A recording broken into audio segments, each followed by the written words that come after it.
Vamos a leer la Biblia, queremos meditar en la palabra del Señor. El primer libro de Reyes, capítulo 14. Primer libro de Reyes, capítulo 14. Vamos a leer 13 versículos para meditar esta palabra.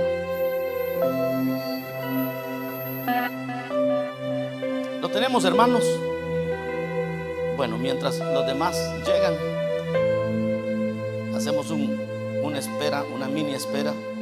Dice la palabra del Señor en el verso 1: en aquel tiempo Abías, hijo de Jeroboam, cayó enfermo, y dijo Jeroboam a su mujer: levántate ahora y disfrázate, para que no te conozcan que eres la mujer de Jeroboam, y ve a Silo, porque allá está el profeta Ahías, el que me dijo que yo había de ser rey sobre este pueblo. Y toma en tu mano 10 panes y tortas y una vasija de miel, y ve a él, para que te declare lo que ha de ser de este niño. Y la mujer de Jeroboam lo hizo así, y se levantó y fue a Silo, y vino a casa de Ahías. Y ya no podía ver a Ahías, porque sus ojos se habían oscurecido a causa de su vejez. Mas Jehová había dicho a Ahías: he aquí que la mujer de Jeroboam vendrá a consultarte por su hijo, que está enfermo. Así y así le responderás, pues cuando ella viniere, vendrá disfrazada. Cuando Ahías oyó el sonido de sus pies, al entrar ella por la puerta, dijo: entra, mujer de Jeroboam, ¿por qué te finges otra? He aquí, yo soy enviado a ti con revelación dura. Ve y di a Jeroboam: así dijo Jehová, Dios de Israel, por cuanto yo te levanté de en medio del pueblo y te hice príncipe sobre mi pueblo Israel, y rompí el reino de la casa de David y te lo entregué a ti.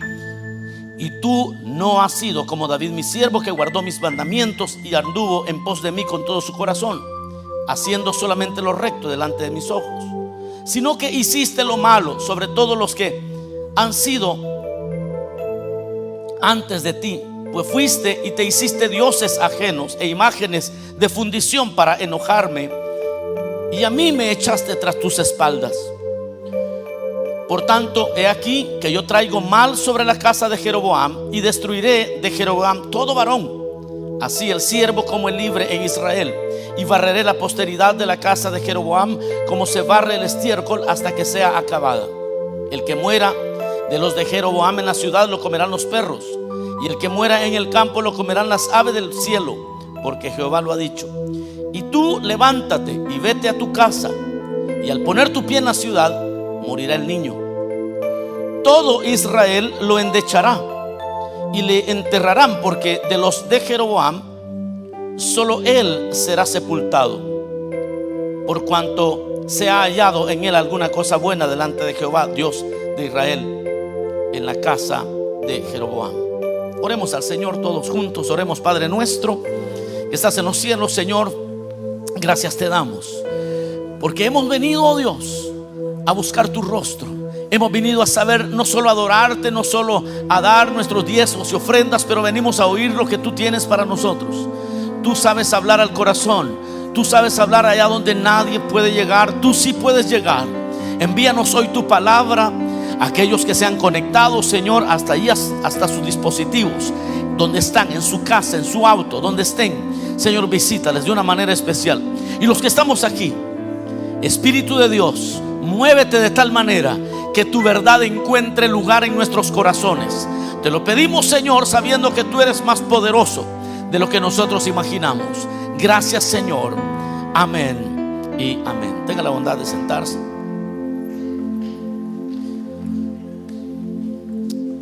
El tema de este día lo he titulado el papel del dolor. El papel del dolor. ¿Qué es ese papel que juega el dolor en la vida nuestra?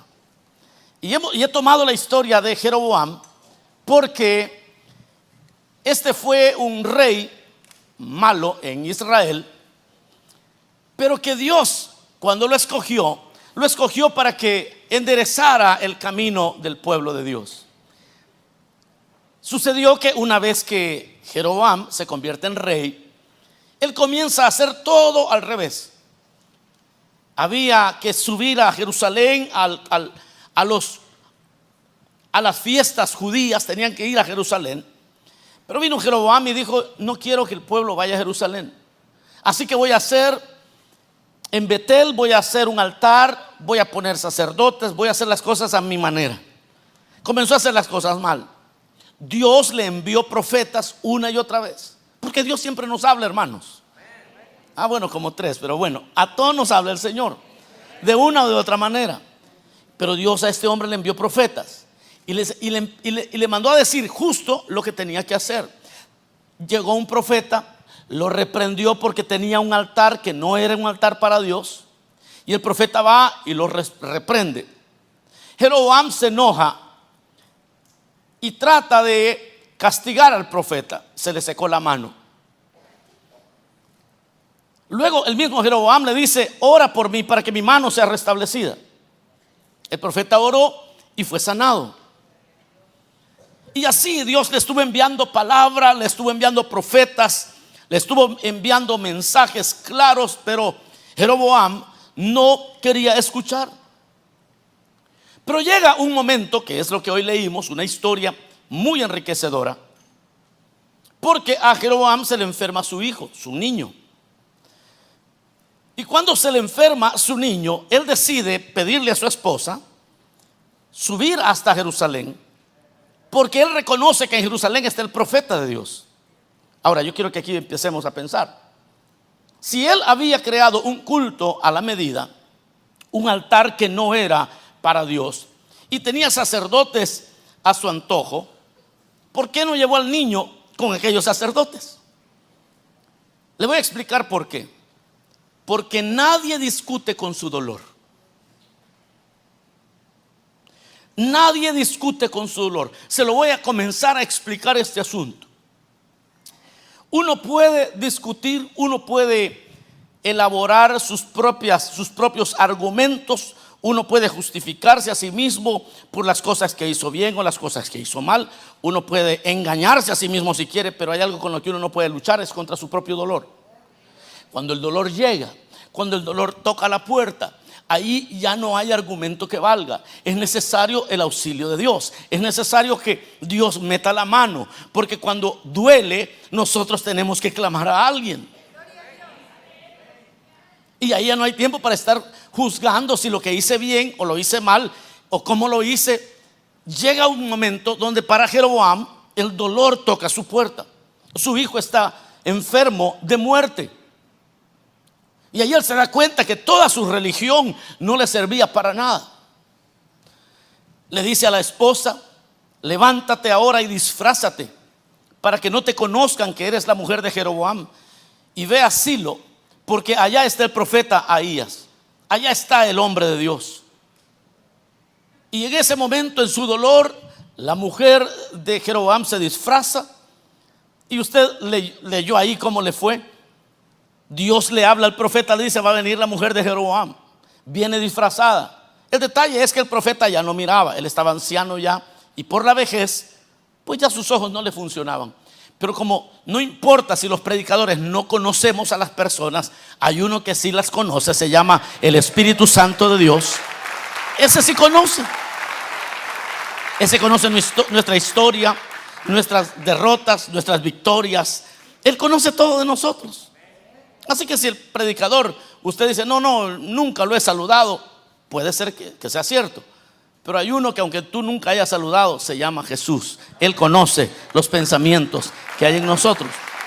Y entonces dice la Biblia que el Espíritu le dijo: viene la mujer de Jeroboam, viene disfrazada, y esta es la palabra que le vas a dar. Justo cuando oyó los pasos en el umbral de la puerta, Ahías el profeta le dice: pasa adelante, mujer de Jeroboam. ¿Por qué te finges otra? ¿Por qué vienes disfrazada? Tengo una palabra muy dura para ti, le dice. Y vea qué terrible, porque le empieza a decir que le va a ir muy mal a Jeroboam. le comienza a decir que Dios se había levantado, lo había levantado a él para que hiciera las cosas bien. Él no había hecho las cosas bien, lo había bendecido, pero él no entendió sus bendiciones.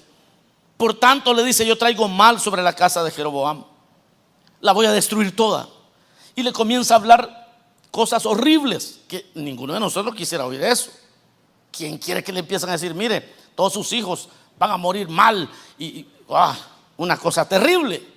Alguien empieza a hablarnos así y lo bloqueamos mejor. Alguien nos empieza a hablar así y nos dan ganas de levantarnos pensando que estamos en la iglesia, en una reunión como esta. Un hombre nos empieza a hablar así, capaz que nos levantamos y nos vamos. Y le empieza a decir: mira, el único que vas a enterrar es este niño, porque todos los demás, el que muere en la ciudad, los perros se lo van a comer. El que muere en el campo, las aves del cielo se lo van a comer.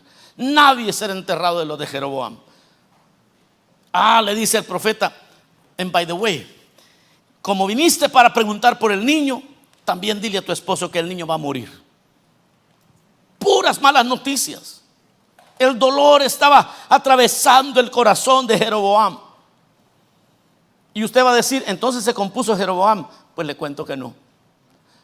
Porque las personas pueden llegar a esos niveles, pero si Dios no tiene misericordia de ellos, no entienden ni siquiera su propio dolor. Una muestra de un mundo caído es el dolor. Uno de los resultados del pecado es el dolor. El dolor nos iguala a todos, porque ante la ley de Dios todos somos iguales. Ahora, ¿cómo llegó el dolor a nuestra realidad?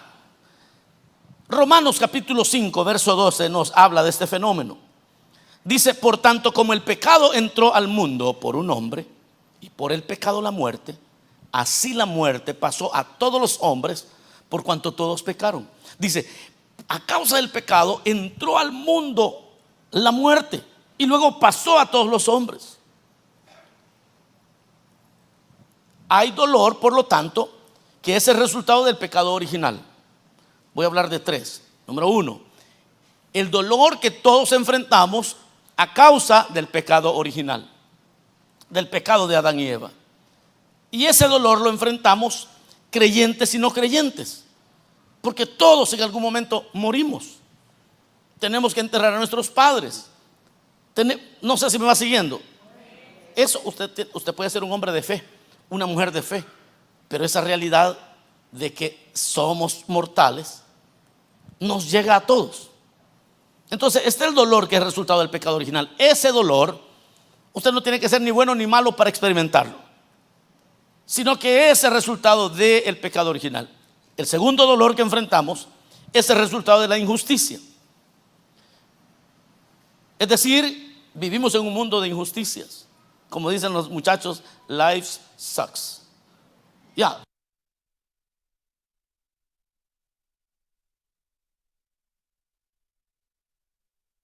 Porque si alguien va a un funeral, yo no sé, yo creo que soy el que más ha ido a funerales, soy el pastor. Y es imposible no pensar en su propia mortalidad.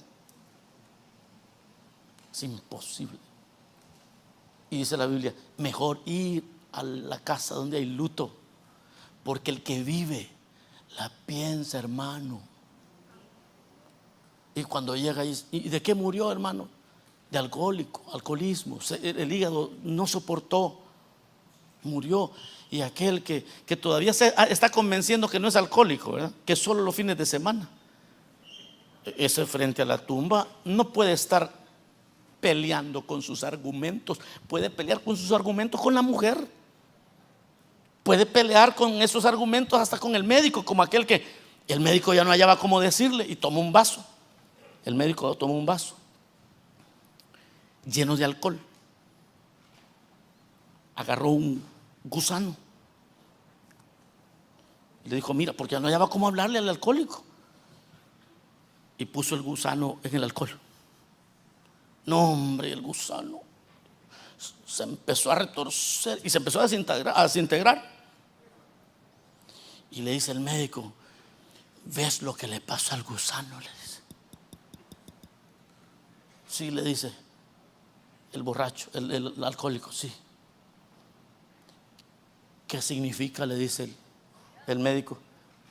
Que yo nunca voy a tener gusanos en el estómago, le dice.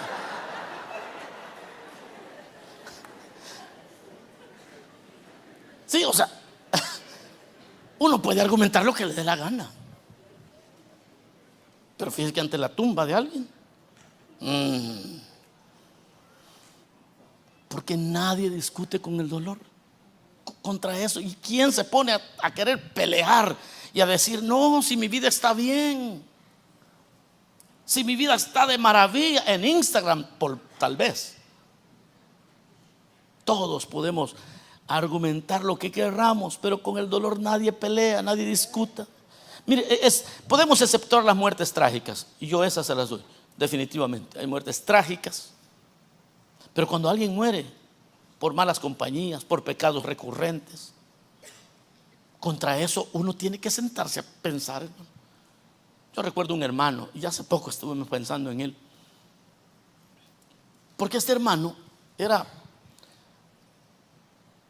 un poco promiscuo, pero estaba casado y había engañado a su esposa 2 veces. Las 2 veces yo había atendido a su familia, y yo le dije al hermano: tu familia la vas a destruir.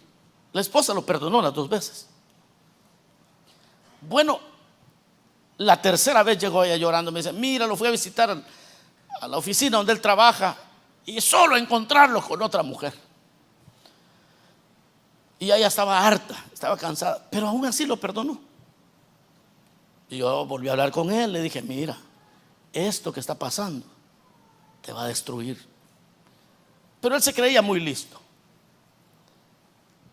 Bueno, y él trabajaba con médicos, ¿verdad? Entonces, y un día me regaló medicina, pero en la caja que me regaló, no se fijó que la caja quizás era para él. Quizás había separado diferentes medicinas. Y en la caja que me dio, yo solo la agarré y me la llevé para la casa.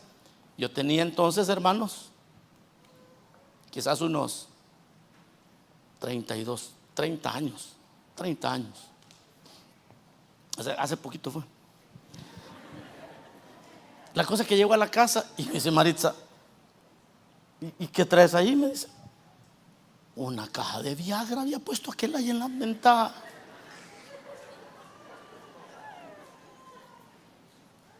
Y yo le llamé: mira, yo creo que me traje la cajita que es tuya, creo que me traje. Le dije: porque aquí hay unas pastillas. Y eso me ayudó para hablar otra vez con él. Bueno, para hacer la historia corta, en la tercera ocasión que se metió con alguien, a los 6 meses me di cuenta que andaba huyendo. Y andaba huyendo porque esa mujer con la que se metió le exigía algo y él no podía cumplir.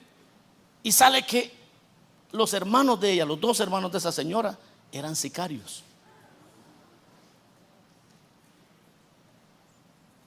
Bueno, terminó huyendo, se fue para su país a huir. La última foto que yo recibí fue la foto de cómo lo encontraron en un cuarto, amarrado. Lo habían dejado amarrado y lo dejaron morir de hambre, los puros huesitos.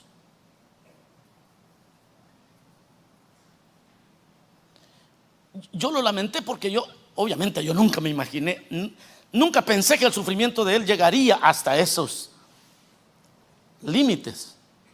Yo solamente le dije: mira, ten cuidado, ya esto, ya basta, hombre. La tercera es la vencida. El Señor ha tenido misericordia de ti. Busca de Dios. Pero pues obviamente no me escuchó. Cuando alguien ve eso, hermano, tiene que comenzar a pensar: Dios amado, esto no es juguete. O como aquel hermano que 2 meses se desapareció de la iglesia.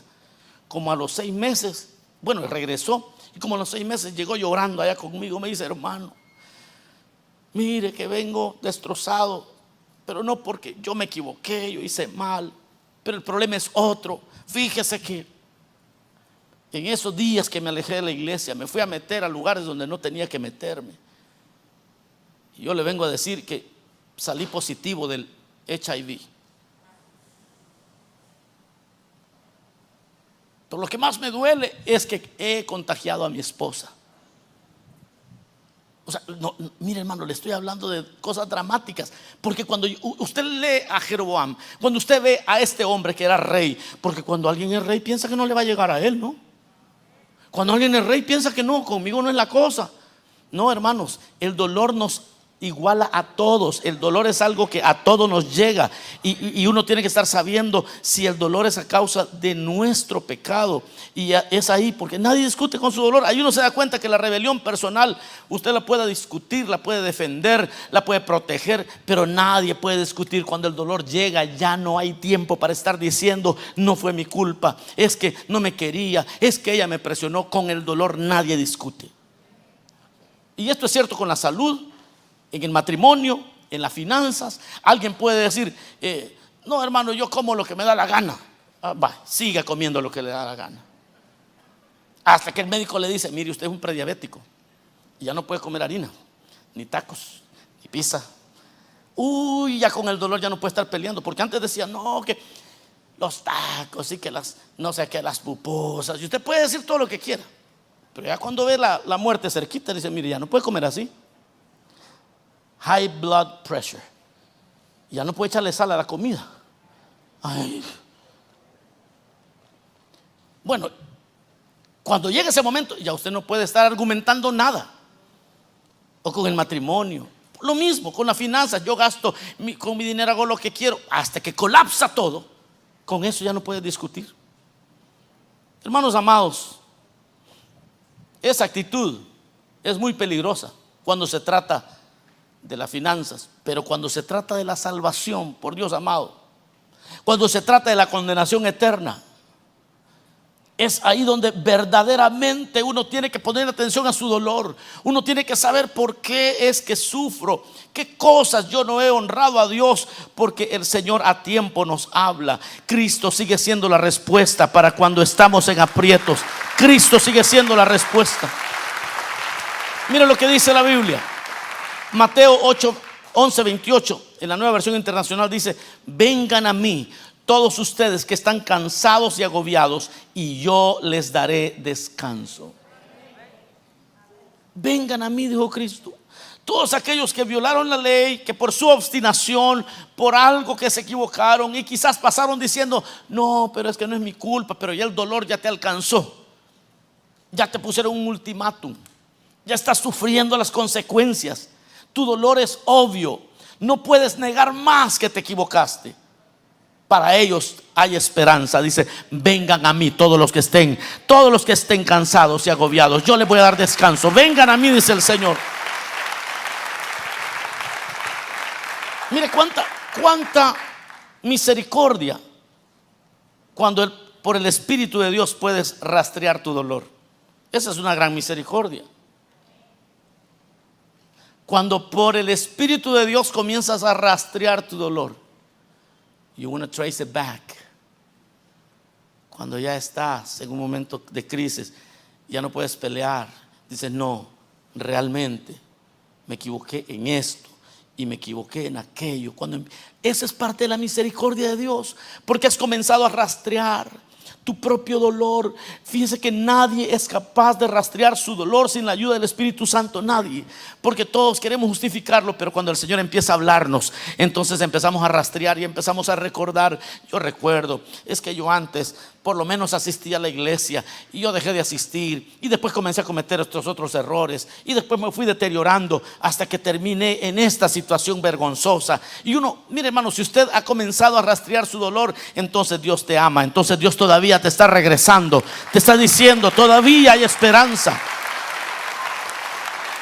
Juan, el Evangelio de Juan, capítulo 16, el verso 8 dice: y cuando Él venga, hablando del Espíritu Santo, y cuando Él venga, convencerá al mundo de su error en cuanto al pecado, a la justicia y al juicio.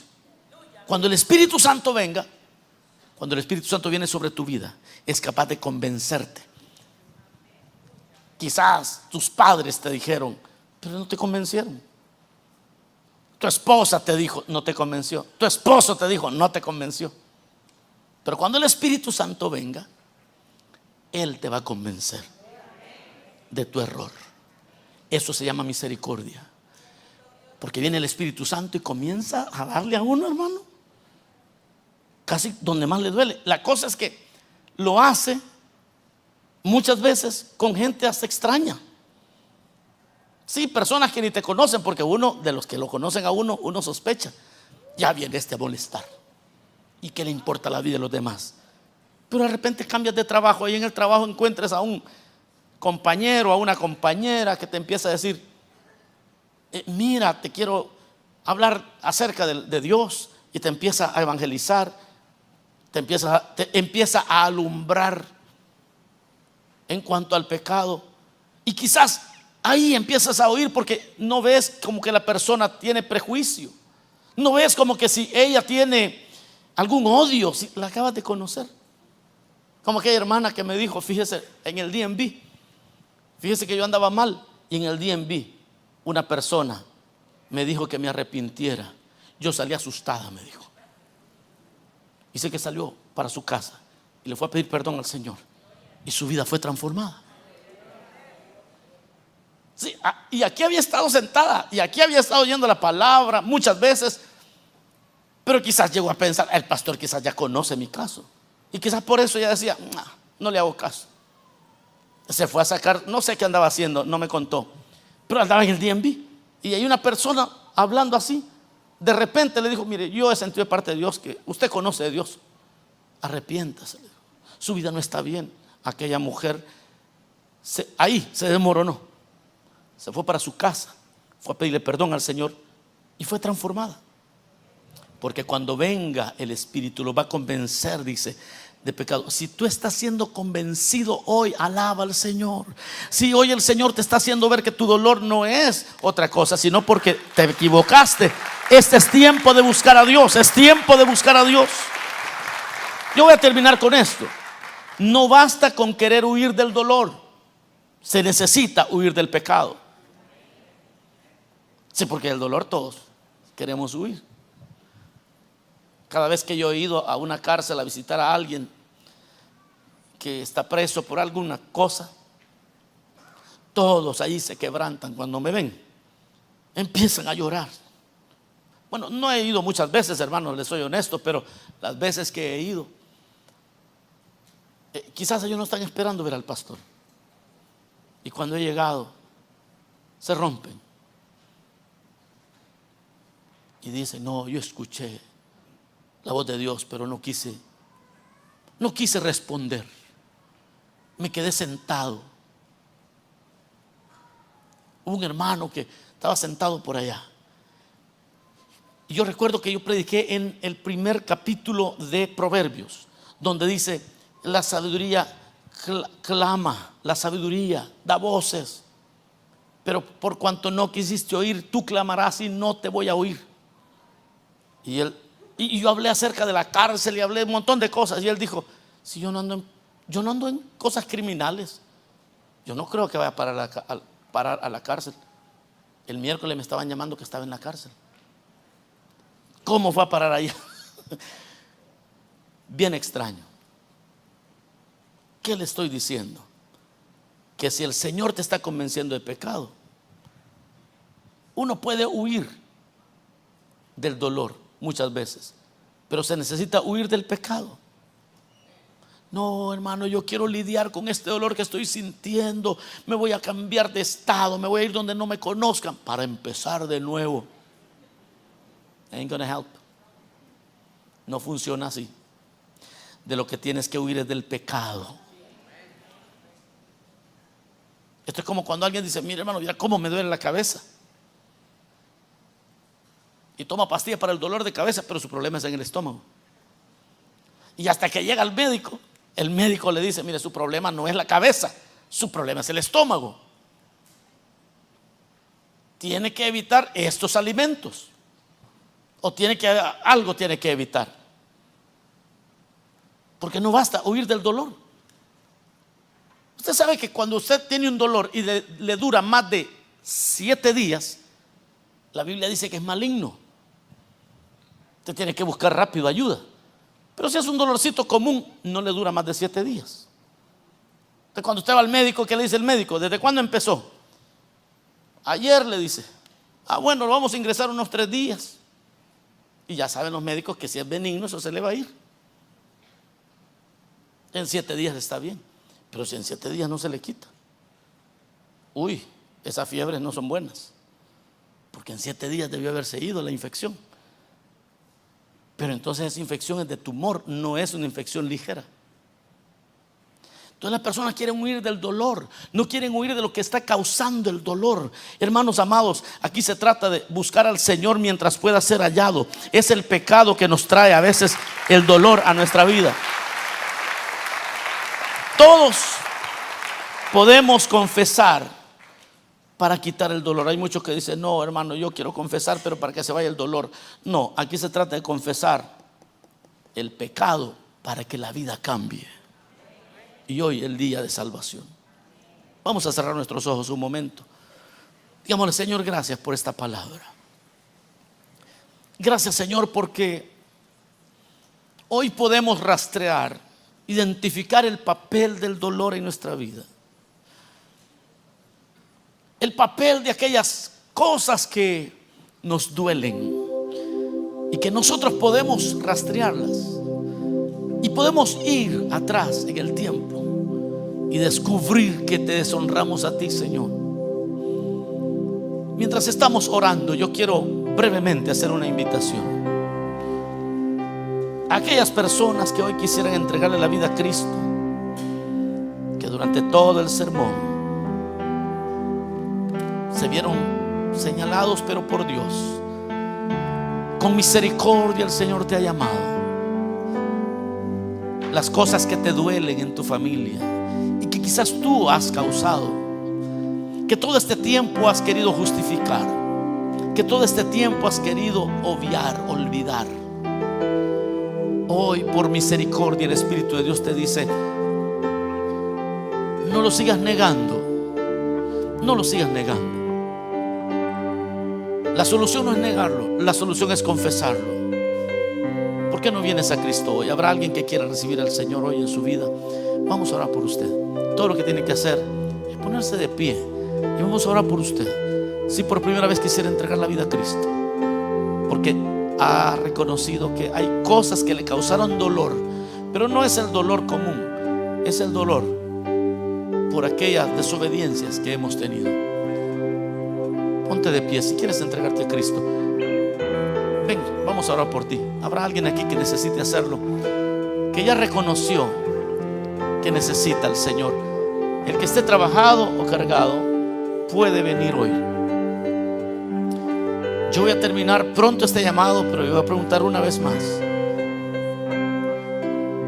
Si puedes trazar hacia dónde comenzó. ¿Dónde comenzó el dolor del divorcio? ¿Dónde comenzó el dolor que hoy te aqueja? ¿Por qué no vienes al Señor hoy? Vamos a orar por ti. Pregunto por última vez: ¿habrá alguna persona que necesite recibir a Cristo o reconciliarse? Quizá fue creyente y va a reconciliarse hoy, puede hacerlo también. Se apartó del Señor. Dios te bendiga, hija. Vamos a orar por tu vida. Dios te bendiga. ¿Habrá alguien más que hoy quisiera entregarse a Cristo? Vamos a orar. Venga, no se detenga. Solo Dios te puede hacer consciente de dónde fue. Dios te bendiga. Hay un joven aquí. Solo Dios te puede hacer consciente. Tú puedes seguir diciendo: no, yo no tuve nada que ver. Dios te bendiga. Hay un joven también que viene.